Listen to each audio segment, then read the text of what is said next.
పూరీ జగన్నాథుడు ప్రతి సంవత్సరం 15 రోజులు అనారోగ్యంతో ఎందుకుంటాడో మీకు తెలుసా? జగన్నాథుడికి మాధవదాస్ అనే పరమభక్తుడుండేవాడు. భార్య చనిపోయాక తన జీవితమంతా జగన్నాథుడికే అంకితం చెయ్యాలనే నిర్ణయించుకున్నాడు. తన భక్తుడి ప్రేమను చూసి జగన్నాథుడు చాలా సంతోషపడేవాడు. మాధవదాస్కి ఎన్నోసార్లు తన దర్శనాన్ని కలిగించి ప్రసాదాన్ని స్వీకరించేవాడు. కాని ఒకరోజు మాధవదాస్ అనారోగ్యానికి గురవుతాడు. ఆ అనారోగ్యం వల్ల అతని బలమంతా నశించి కదలలేని పరిస్థితికి వచ్చేస్తాడు. అప్పుడు స్వయంగా జగన్నాథుడే ప్రత్యక్షమై తన భక్తుడికి చాలా రోజులు సేవలు చేస్తాడు.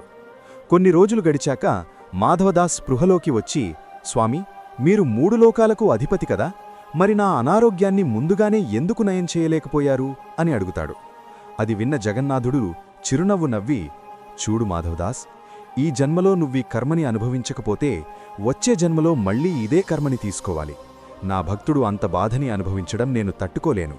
నీకింకా 15 రోజులు కర్మ మిగిలి ఉంది, కాని ఆ మిగతా బాధని నాపై వేసుకుంటా అని తన భక్తుడి రోగాన్ని జగన్నాథుడు స్వీకరిస్తాడు. ఆ రోజునుంచి ఈ రోజు వరకు పూరీ జగన్నాథుడు ప్రతి సంవత్సరం 15 రోజులు అనారోగ్యానికి గురవుతాడు.